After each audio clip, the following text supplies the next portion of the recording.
I had kind of a dysfunctional home life when I was young. I can just remember my parents fighting a lot. And I remember how that made me feel. It made me feel really unsettled. And I remember being when I was in elementary school, I remember that I would get made fun of a lot by other kids. I just didn't fit in. Wasn't very athletic maybe, and I was into music. And when I was 8 years old, my parents got a divorce. They separated, and I went and I lived with my mom.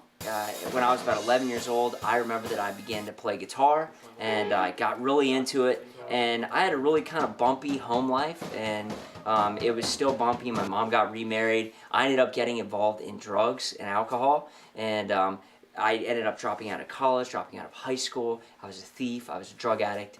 And when I was 21 years old, I ended up hitting a bottom in my life, rock bottom, and that's where I believe that God intervened in my life and began to put my life back together. I have a story that's very similar to Alan's, and that's I have a past of being a drug addict, and in high school I really got involved with the wrong crowd, and that really brought me to a place where when I was 19 I overdosed on a drug and ended up in the hospital.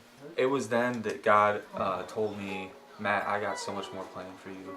And so I met Alan when I was 20 years old, and I started to play guitar for him. God kind of took the passion that I had in playing guitar when I was younger and, just revamped it and kind of gave me the tools necessary to start playing, and I've been touring with him ever since. And so we're on a tour right now called the Born to Be Brave tour, and that is a tour where we get to go out and we get to interact with young kids and their fathers and just really create a special night. We have a big wheel of destruction, it's called, and we just drop a big tire and crush things, and it's just an awesome night, and we're really excited for it.